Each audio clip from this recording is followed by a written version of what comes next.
Hello. Today I'd like to talk about the McGuffin, or McGuffins in general. McGuffins are objects in movies. They basically drive the plot, but they have little to do with the plot. Other than that, it's sort of a reason for the movie to exist. Alfred Hitchcock is credited with coining the phrase the McGuffin. When someone asked him about him, he said, you see, that a McGuffin is actually nothing at all. In other words, it can sort of exist.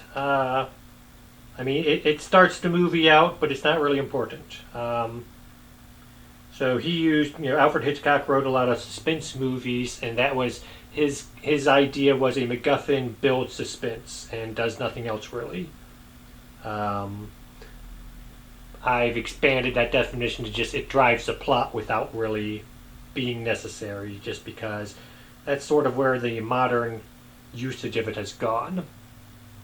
Um, Eddie Muller, who was the host of Noir Alley on Turner Classic Movies, had an interesting way of looking at MacGuffins, and he said, the best MacGuffin is the one that 30 minutes after the movie's over, you have no idea what it was.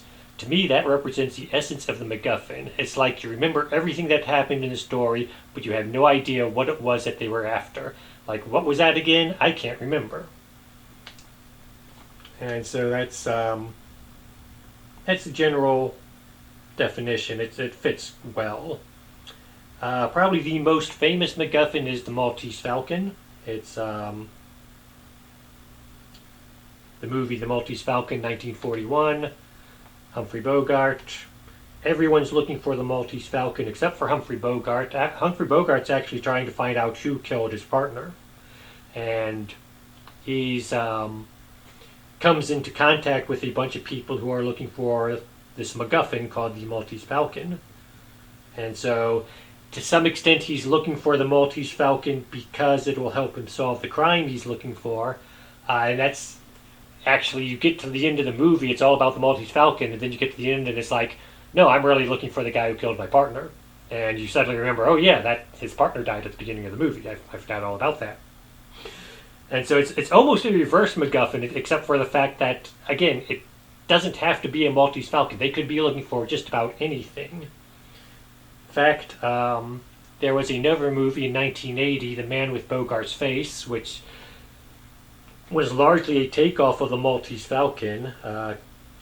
Detective had plastic surgery because he liked Humphrey Bogart, and so he looks like Bogart now.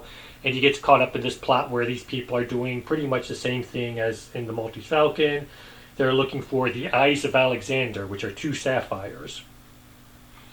And the fact that the movie is almost essentially the same movie as the Maltese Falcon, only they're looking for a different object, sort of shows that both the eyes of Alexander and the Maltese Falcon were just a MacGuffin. Anything could have been the object to drive the plot. It just happened to be a falcon and two sapphires in these two cases. One thing about the Man with Bogart's Face is at the very end, he finds them. He's with the girl at the end.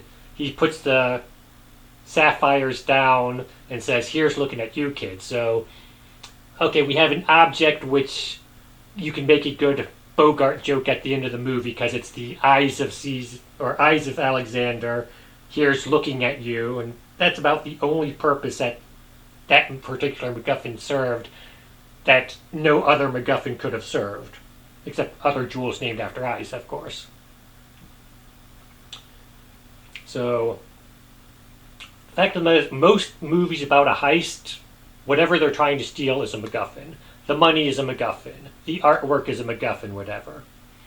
There are going to be some exceptions to this, or there will be some MacGuffins which are less MacGuffins than others. For instance, if I were going to make a movie where I was going to steal the Venus de Milo, we have a 6'8" marble statue, weighs 26 tons. So I can't just replace that with any other object of art because obviously this heavy object I'm trying to steal is going to affect the plot a lot more deep than any random object. So at times the MacGuffin can be more important. It drives the plot, but it drives the plot in such a way that other MacGuffins can't replace it as easily.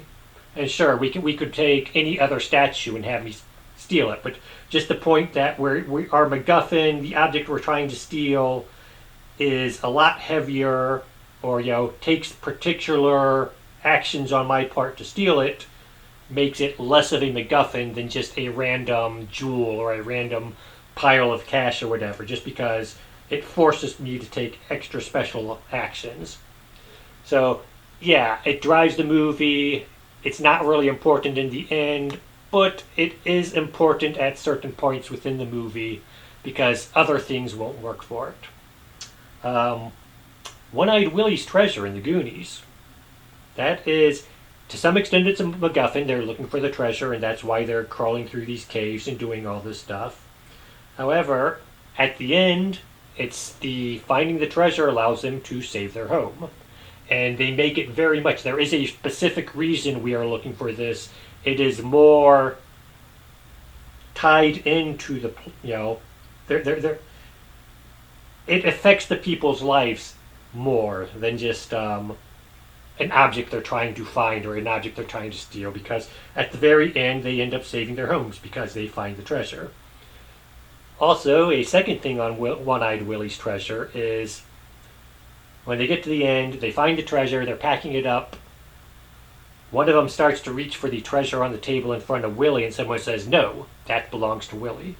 So it's not just something they're looking for, there's more significance between the characters and One-Eyed Willie, and it ends up that the treasure in front of him brings the final trap that Willie had set for people.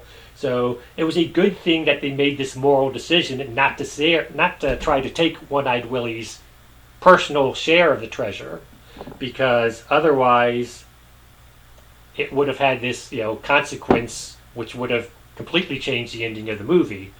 The bad guys, of course, tried to take One-Eyed Willie's share, and so the kids managed to escape easier, more easily than the bad guys, just because the kids showed respect for One-Eyed Willie's treasure, and the bad guys didn't.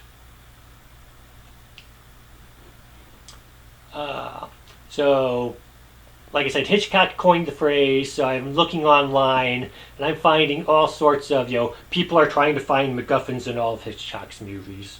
I have not seen a lot of Hitchcock movies. I've seen a few, so I can't comment on all of them. But there are some. Psycho. So Psycho, the money that Marion stole at the beginning from her employer is said to be a MacGuffin because it does nothing. All it does is it gets her to the hotel, and then it ends up, when she dies in the end, it goes with her. So there is sort of that you can't take it with you, or in this case, she does take it with her, but it does you no good. Little lesson at the end, but that of them by itself, doesn't make it any much less of a MacGuffin. It gets her to the hotel and the end. Then the same, another page said that the necklace in Vertigo was a MacGuffin. I don't quite see that point. I mean, the necklace was a way for the bad guys to get the main character to see this woman as being his wife or his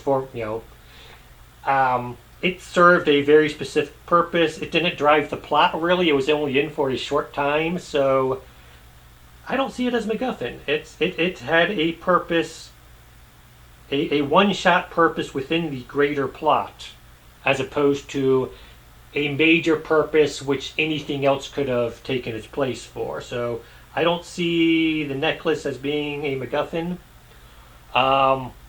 Rear Window. One person said the idea that a murder might have taken place across the courtyard was a MacGuffin. No, the idea that a murder might have taken place across the courtyard was the full plot of the movie. That was not a MacGuffin. That was very, very much the point of the movie was he's trying to find out if a murder took place. Oh, one did happen to take place. So, like I said, people look for MacGuffins where they don't exist. a few non-Hitchcock McGuffins. Okay, so like I said, Maltese Falcon is the famous one most people refer to, and yes, I agree that is a MacGuffin. The Holy Grail. That's possibly one of the oldest MacGuffins around. We have King Arthur and his knights running around looking for the Holy Grail. And really, the story of the Holy Grail is a bunch of sub-stories, which is one common thread. We're looking for the Holy Grail. One of his knights comes close to finding it, but doesn't actually reach it. So it's just something to drive the plot. Most of the plots have nothing to do with the Grail itself. It's just this, Sir Lancelot goes and finds such and such, and this little side story which has nothing. While he's looking for the Grail, he saves this village or whatever, and it's an excuse to tie a bunch of stories together rather than being an actual plot point to a larger story. Citizen Kane, he dies, he says Rosebud, and so Rosebud is a MacGuffin. People are curious what it means, and it drives them to look into Citizen Kane's background and review his life, and they never quite find out what it means. Because as Alfred Hitchcock means in the end, or as Alfred Hitchcock said, in the end, the MacGuffin there, it's really nothing. It's just the name of a sled. It has nothing to do with the guy's life or any of their reflections upon his life or anything like that. It's just a nonsensical, object basically, or term in this case. Raiders of the Lost Ark. A lot of people say the Ark of the Covenant is a MacGuffin. I say sort of. I can see the point. It's basically we're looking for the Ark because and so we have a reason to make a movie. And without the Ark, none of this would have taken place. But at the same time, it's like the Venus de Milo. The Ark, the fact that they are looking for the Ark really affects the movie in some ways. And the Ark is one of the few things that they could have been looking for all of this to happen. We have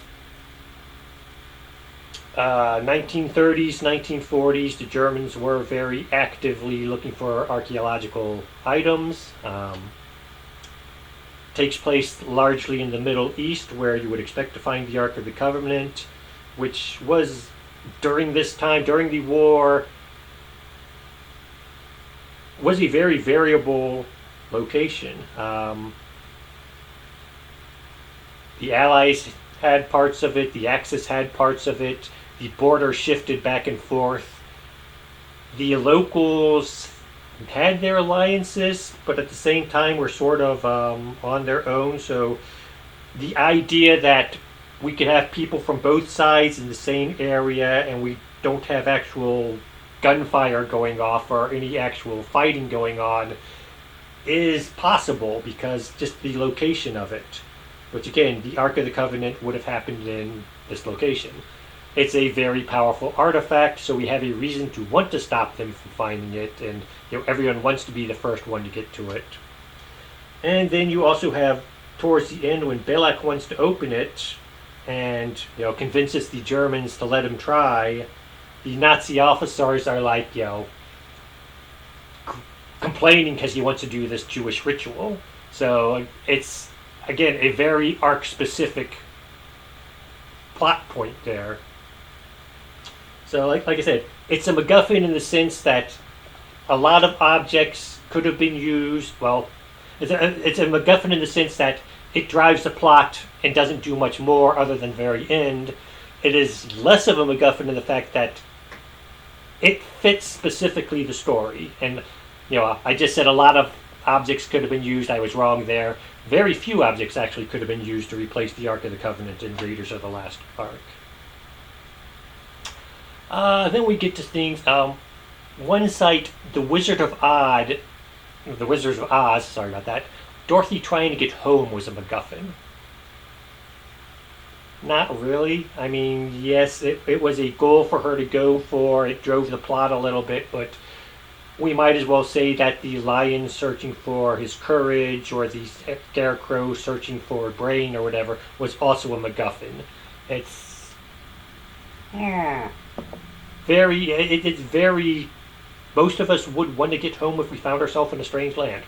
I mean, it's very natural. It's not really something that you can't really replace it with anything else. It's yeah. Then and they didn't keep bringing it up as I mean, yes, they were off to see the wizard so that she could get home, hopefully. Outside of that, though, it's not like other parts of the film were really deeply dependent on it. They kept, it's not something you forgot about 10 minutes into the film. It's, it was needed for the film, basically. You know, and yes, she gets home in the end, and that ends the film. But fine, she achieved her purpose. It's less of a MacGuffin than most people would say it was. The Fugitive. Someone says both the series, referring to both the series and the film they made on it. The one-armed man was the MacGuffin. No, he wasn't. The one-armed man was the way to prove that Richard Kimball didn't kill his wife. Find the man who actually killed her. You solve the mystery. You had a lot of adventures based on looking for the one-armed man, yes, but especially the TV series, the one-armed man kept popping up as a plot point. He was not just some mystery figure that never showed up again. The movie version they made later, yes, he only really appears in the end, even though even then, Harrison Ford picked up clues about him as the time went. And it was very more specific to what he did as opposed to just this random plot driving advice. Silence of the Lambs. Someone said that Buffalo Bill was a MacGuffin. I disagree on this one as well. Buffalo Bill was a reason for Clarice to meet Hannibal Lecter. And from that point on, we almost have two different plot lines going on. We have her talking to Hannibal Lecter, and then we have Buffalo Bill with the woman he's kidnapped. And it goes back and forth between the two. And Buffalo Bill is his own plot line. He is not a MacGuffin for the movie. He is very important to the movie. Sure, they could have picked another crime for it. They could have picked, other, aspects of, another reason for Clarice to meet with Hannibal Lecter. But in the very end, he had his own plot line going on. He had scenes with him interacting with the victim that he had kidnapped. So he was not just a MacGuffin. He was actually important to the plot. Then the big one everyone wants to claim, Star Wars, the Death Star plans. Now, true, you get 20, 30 minutes into Star Wars and you forget that the Death Star plans even exist. And in that sense, yes, they do look a lot like a MacGuffin. And then you get to the end of the movie, and if it's not for the Death Star plans, then the last 15 minutes of the movie wouldn't happen. I mean, they did not have a scene of the rebel engineers poring over the Death Star plans and, discovering how to destroy the Death Star. But the plans were still very important to that last part of the movie. They were the sole reason for Luke and Obi and the whole group going to Alderaan, which, again, fed the plot, served partly as a MacGuffin in that sense, but they also played a big role in Luke blowing up the Death Star in the end. Otherwise, they would have had to reduce it down to, let's just shoot at this thing and hope we get a lucky shot, which wouldn't have been a great ending. And so, that's all I have to say about MacGuffins. Like I said, they're interesting. They do serve a purpose. The idea that every movie must have one, and some people try to find a MacGuffin in every movie, is just wrong. Like I said, Hitchcock found they were a good way to add suspense to a movie, and he did well with that. Other movies, though, sure, something has to cause the plot, something has to keep things going, but that doesn't necessarily mean that the thing that people are looking for is a MacGuffin. Sometimes that thing is actually very integral to the plot, and serves a purpose more than just a object. And again, that's all I have to say. Have a good day. I hope you enjoyed this video.